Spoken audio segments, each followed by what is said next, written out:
So I am Russ Moore. I'm from Consumers Credit Union. If you care about titles, it's on the screen. If you don't worry about it. So I'm going to go off script a little bit.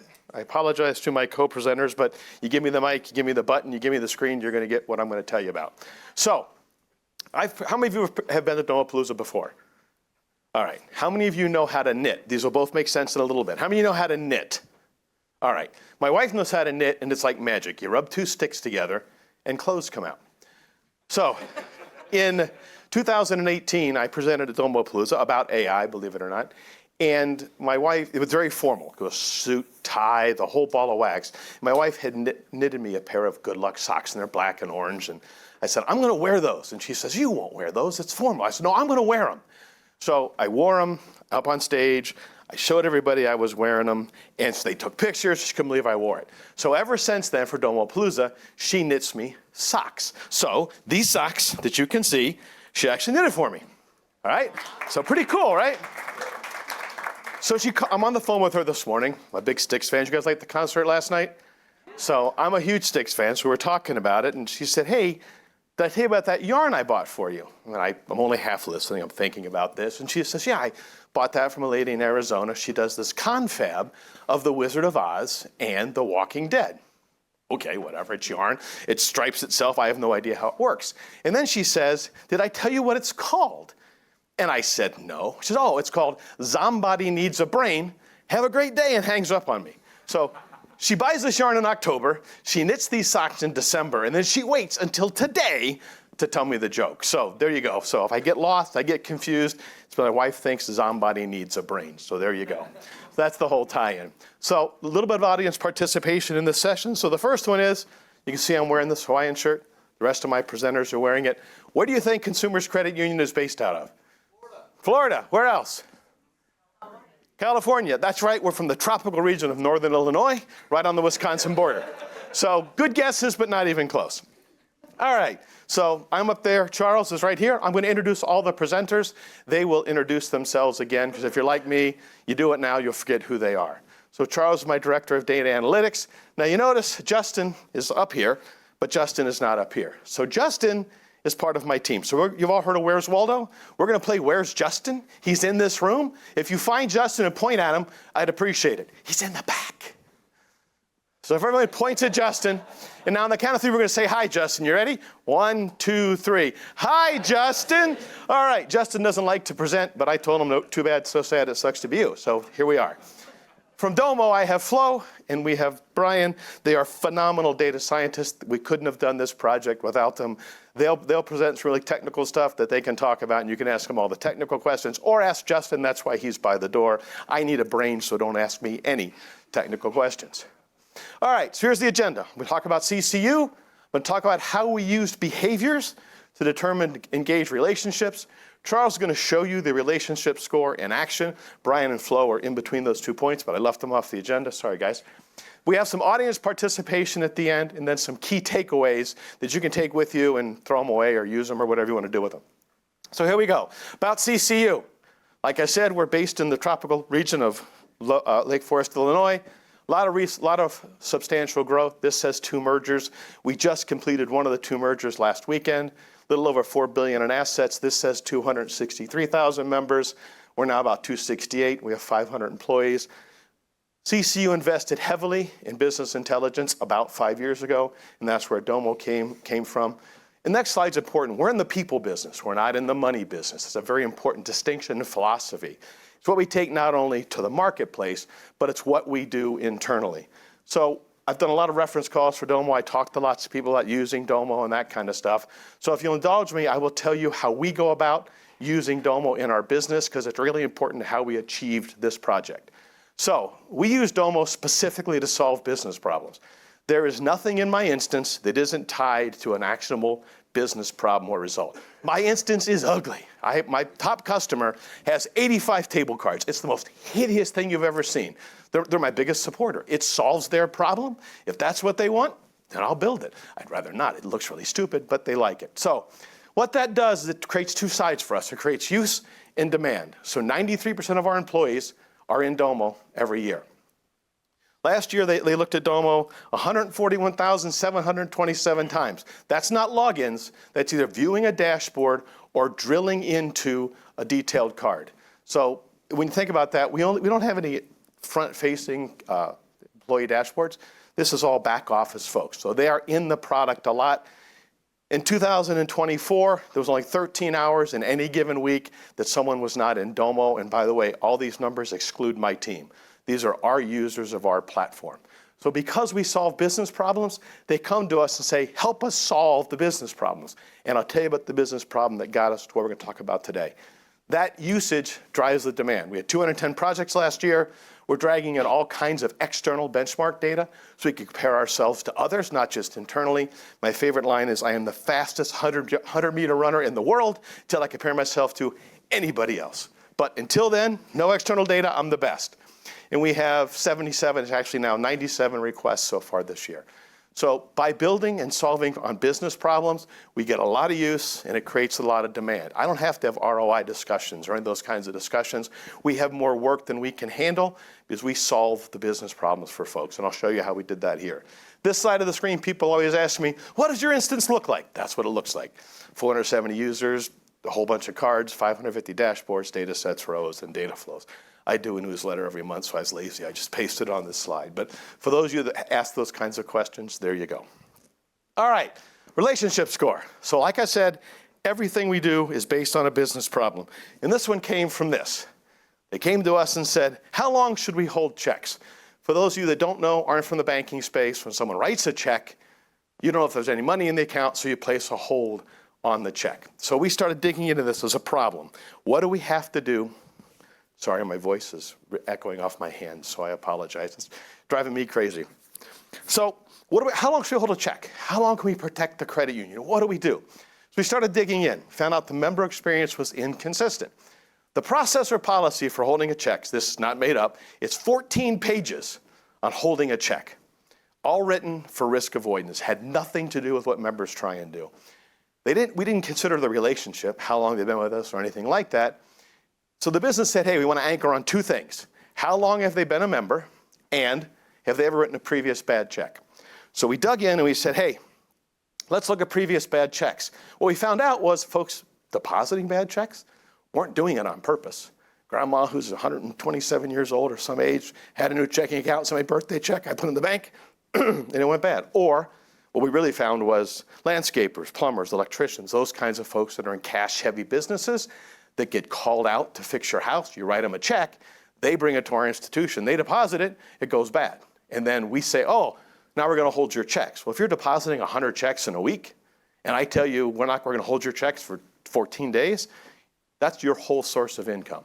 So what we found was previous bad checks were not a good indicator of whether someone would actually write a future bad check. And this thing down at the bottom, this isn't ours. I stole this off the NCUA website. And when I say members weren't considered, if you had $1 million in our credit union in a CD, and you came in and you deposited a check for 25 grand because you sold a car, our teller would have to explain to you, I can give you $3,600 today, I'll give you another $1,400 in 3 business days, another $5,000 in 7 business days, and then you get the rest of your check in 10 business days. Now, that's not how we do it, but that's how they do it down here. So that was the problem we were presented with. How do we rationally decide how long to hold checks? So that became something very, very completely different, and that is we don't know the relationship value of our members. How do we know what they're worth? How do we know when they make a decision to interact with an institution, they're choosing Consumers Credit Union? So I started this process. We brought 11 people in from the business in addition to my team. We started asking them for, hey, what are things that you think indicate a member has a great relationship with us? And the reason we asked the questions is now they're bought into the process. It isn't, oh, well, Russ said this is what it is. It's, hey, look at what we did. Look at what we put together. We looked at that, and it is or is not of value. So we identified all kinds of behaviors. You can see here, this is just credit card spend. There's 21 things we looked at just for spending on your credit card, if these were truly behaviors that indicated to us whether or not you had a good relationship. Our partnership led to 5 focus areas: deposits, credit cards, loans, digital and physical channels. The reason we split digital and physical is we are in Northern Illinois, but we have members all over the world. We have a lot of members in Florida, a lot of members otherwise. I can't say, you guys in LA don't use our branches. We don't like your relationship. They're not going to drive from LA to Northern Illinois. So we wanted to separate these out. Some folks like branches, some folks like channels. Don't care what they like to do, just so they're interacting with us some way or another. We get all said and done, we had 103 behaviors that we had to evaluate and decide, were they truly indicative of somebody having a relationship with consumers? So we did have 4 non-negotiables on our solution design. First one is it has to measure behaviors. What is the person doing? We had to recognize that not all members need all products at the same time. So if you think about it, if I live in downtown Chicago, I may not want a car. I take public transportation. It's not that the relationship is less valuable, they just don't need a car loan right now. Or I can't afford a house in downtown Chicago, so I'm going to rent. Just because they didn't need it doesn't mean they're less valuable. So we don't want to just like count, how many accounts do you have? How many transactions you do? The more you do, the more valuable you are. That's not necessarily true. If you don't need it, I can't force you to buy it, right? So that's the concept behind that. We have to value activity. So we could have a member that uses their credit card once every month for $5,000, or somebody uses their credit card 50 times a month for $5. That person using their card, thinking of me 50 times a month for $5 is a lot more valuable to me than someone who uses the card once a month for $5,000. And those are the kinds of things we wanted to do. And then my personal favorite, it cannot be a proxy for demographics. So I will tell you this, and you hear it again. If you use demographics, they're lazy. They don't work, and they're the wrong thing to use. I say they're suboptimal when you get my presentation, but demographics, and I'll show you later on why demographics are not a very good metric and why they are really what I call a lazy metric. And I'll give you an example now. If I said to you, you are this generation because that's when you're born, what's your very first reaction? Yeah, but I do things differently than folks in my generation. I'm like them, but I'm older, or I'm younger, or I think differently, or act differently. People don't like to be forced into those buckets. So now I'm going to shut up and hand this over to Brian. No, I lied. This is Justin's slide, but Justin's shy. So I'm going to tell you what this is about. So I talked about 103 behaviors. When we get all done, we had 142 data points that we brought into the model. As we built the models out, we went through 137 iterations of these data inputs to get the data sets we can use for the AI or the machine learning for this product. 35 inputs, 7 data sets at the end. The reason for this is there was a lot of work here in the middle that you don't see, and if you do something like this, you have to prepare for all this work to say, that's a behavior, it's not a behavior, I thought it was, I thought it isn't, that isn't the right metric, and so there's a lot of churn in the center that's very important to getting to the product that we're going to use. And now it's Brian. And see right down here, it shows me the next slide. If I was paying attention, I would have known I was a slide ahead, but I wasn't. Now we're going to say hi to Justin again. Hi, Justin. Go ahead, Brian.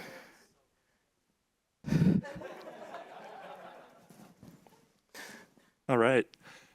So thanks a lot, Russ. You're welcome.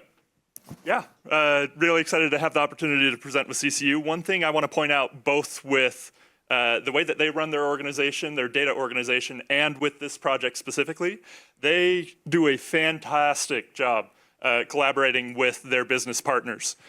With any data science or any data project, as you know, if you want anything to be done with the reports that you deliver, you really need to get some buy-in from those business users.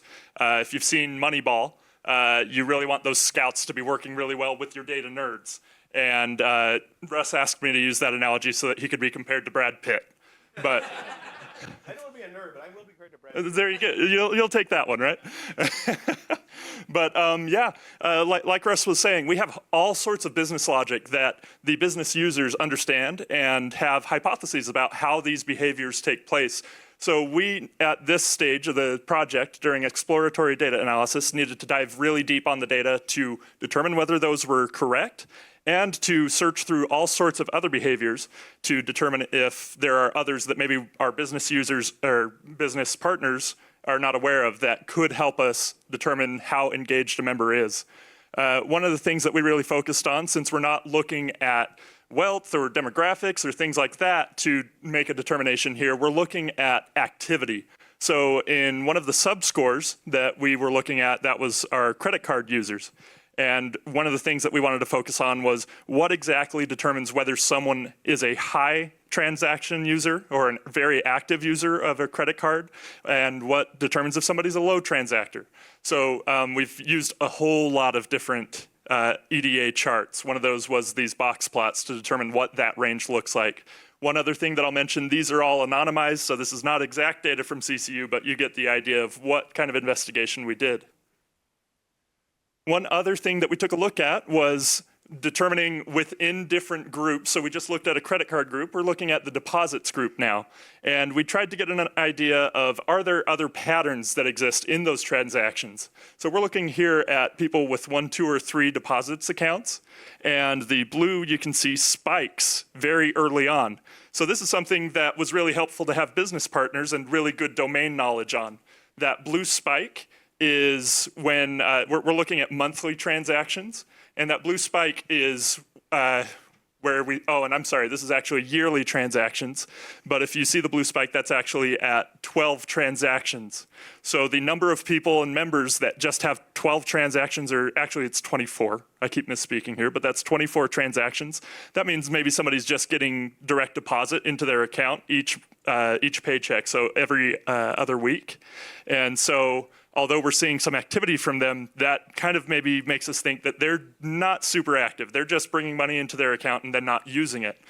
So again, we're really trying to find ways to differentiate between groups of people that are very active as a member and less active as a member here with this credit union. And then finally, we did a lot of feature engineering. So that was an example where we're trying to look at those differences in groups. Feature engineering is where we take some of those things that are at face value and look a little bit deeper. And so one thing that we looked at is engagement digitally. CCU looks at on a simple transaction basis and a complex transaction basis. So those simple transactions are just logging in, maybe clicking on a page, things like that, things that you don't have to actually transact or do something digitally on. These others, so bill pay, that would be setting up a recurring bill using your CCU account. Zelle, you've set up Zelle, and now you're transacting with Zelle using CCU. And then outgoing ACHs. A lot of these take more action and denote people that are more active. So the group that you would expect to have the most is the one at the top, those that have the all complex transaction types are logging in most often. But you can see that those in this very small bar in the middle are those with one bill pay, but no Zelle or outgoing ACH. So that tells us that maybe the bill pay is not the driver for logins, even though it's a complex transaction. We learned that maybe Zelle and outgoing ACH is what's driving action and activity for these members. So again, these are just a couple of examples of the hundreds and hundreds of charts that we dug through to kind of validate and find more information out of that business logic. Yep. So we'll pass it over to Flo now to give us an idea of what the subscores and full relationship score looks like. Thanks, Brian. I'm Flo. If you didn't catch that, we're supposed to introduce ourselves, right? Flo, data scientist from Domo. Very happy to be here.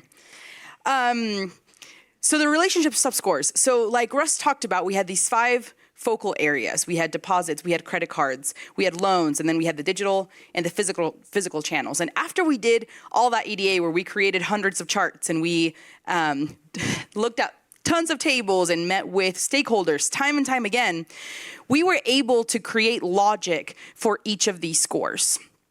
And Russ talked about how they wanted to understand the relationship with the members, right? And we wanted to be able to categorize people based on their activity. And that's true. We want this summary version of it. We want one number that a CCU employee can look at and not know everything they want to know about a customer, right? But enough to make a decision about something like the check. But it's really beneficial to have summary versions of it because there are different use cases for each of these depending on what part of the organization you're in. And so we were able to build different type of logic really for each of these with rise and drop type of logic built on top of it, or rules that ended up, this is also anonymized, so it doesn't, actually, can you see me down here? Great. You can see that it's the bar charts, they don't follow the same type of pattern, and that's okay. We didn't want to force them necessarily to fit a normal distribution, or we didn't want a linear relationship. We wanted to represent the relationship with the business logic that was relevant to the stakeholders.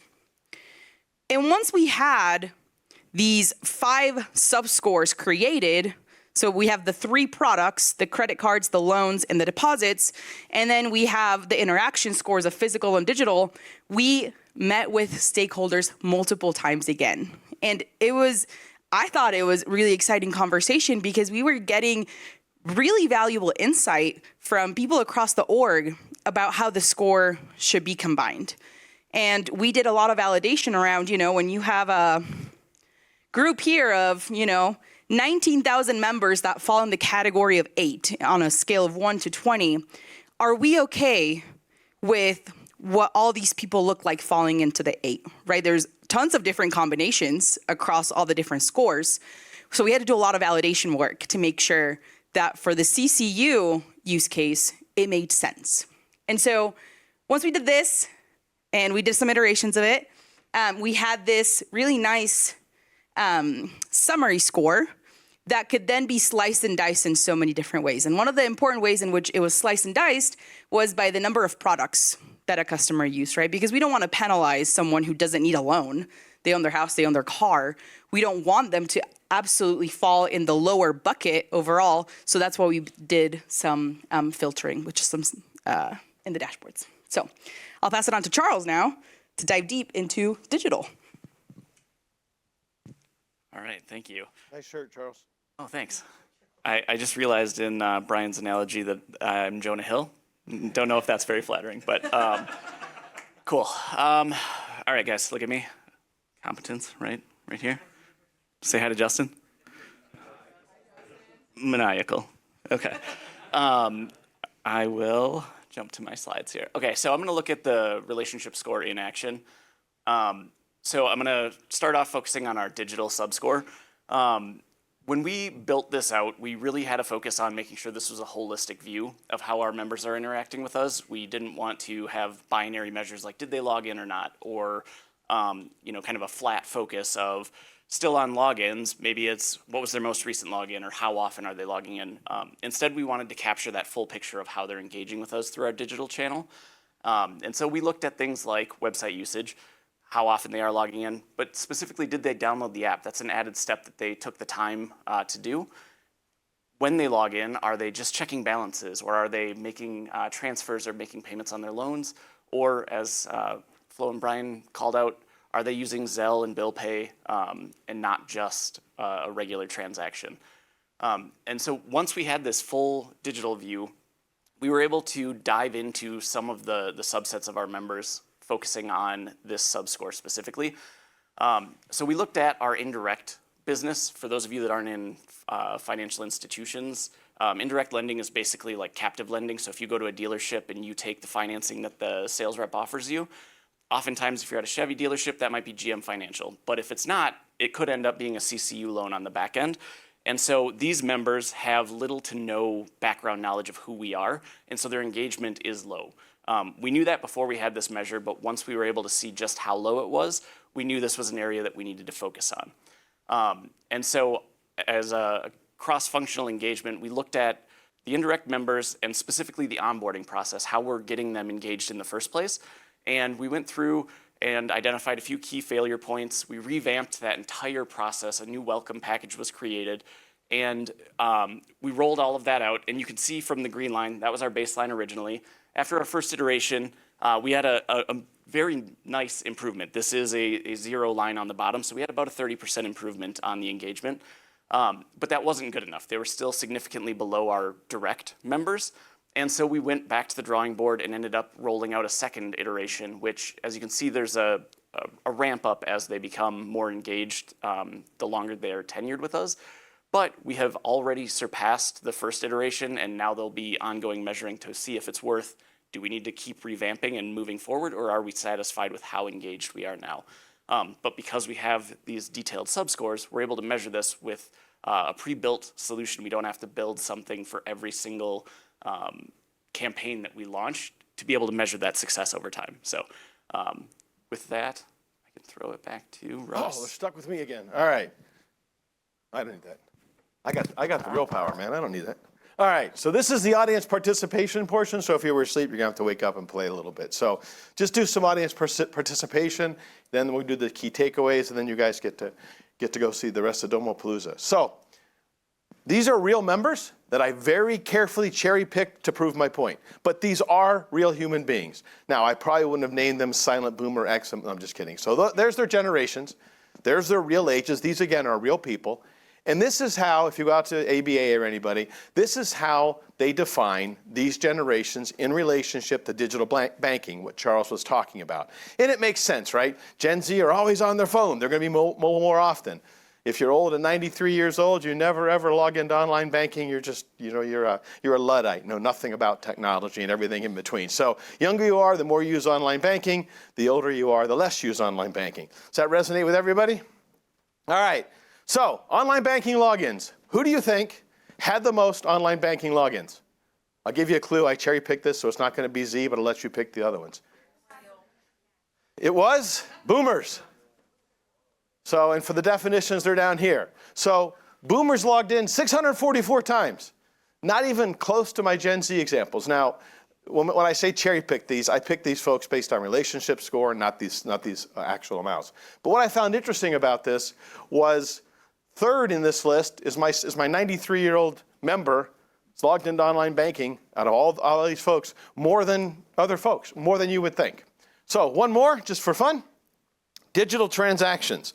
So who do you think this one is? I'll give you a clue. It's not the same as the last time. Who do you think had the most logins for digital, who did the most digital transactions? Gen X. Who said Gen X? You win whatever prize I don't have to give you. But I appreciate that. So this I found very fascinating, being the data geeks we really are. Look at the #1 Zelle user in this group. Now these are the same people who thought these. So when I picked them, I didn't know how this was going to shake out. Our #1 user is Zelle. So I was with some folks, I was talking about this with a guy named Ed who works for Domo, and he and I met years ago when he was a customer.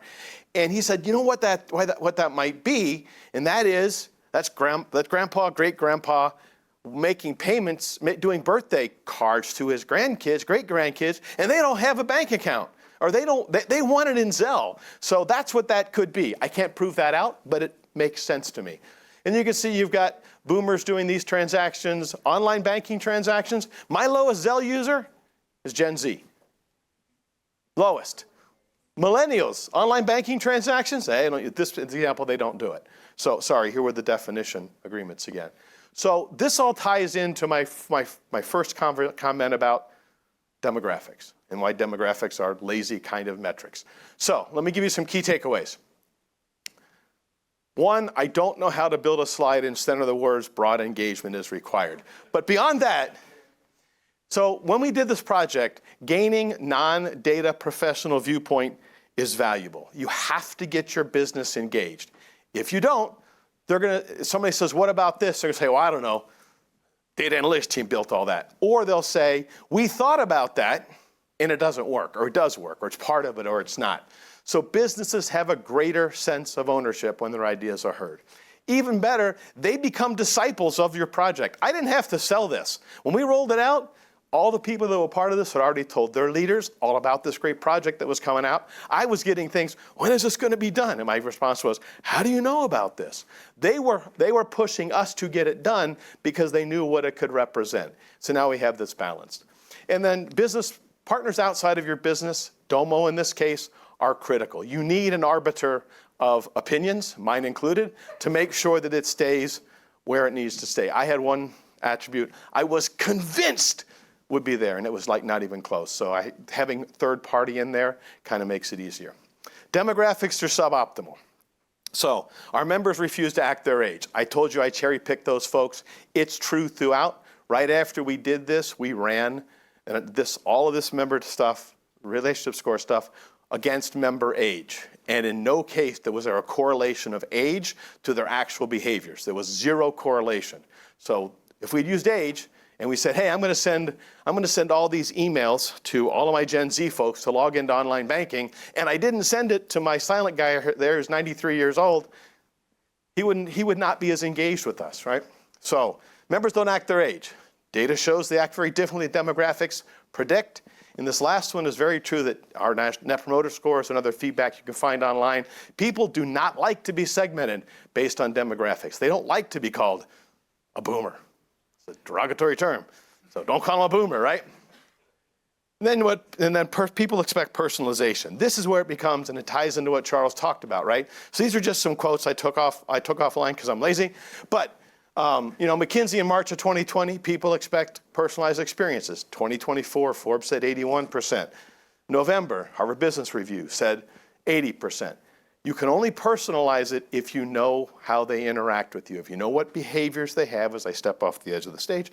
If you know how they interact with you, if you know what their behaviors are, you can create very personalized experiences, and you can get that really cool line we had that in 6 months, our new indirect members are exceeding all of our indirect members over the previous however many long years we've been selling indirect loans. We know how they interact with us, we know who they are, we can personalize their experience. And the bottom takeaway is by measuring what people do, not who demographics say they are, we can provide the experiences they expect. TM, no, just kidding. That's it. So this is a slide I had to change. Remember, I might need a brain, so this is questions and maybe some answers, because I'm not sure I can answer them, but I have smart people down here. Yes, sir. You're right in the light, so I just see a hand. Oh, sorry. This one first. Sorry. Hello. We're here. Hello. Oh, sorry. So I believe you guys had mentioned that you guys had found that in your initial summary scores, you had a lot of scores of 8. And then you ended up tweaking the model. Am I correct in saying that? We were concerned because the scores were clustered around 8. So we had to dig in and figure out, is that a credit card user and a deposit account? Is that loans and deposits? So it's kind of an amalgamation of the fact that we rate all these scores, you bring them together.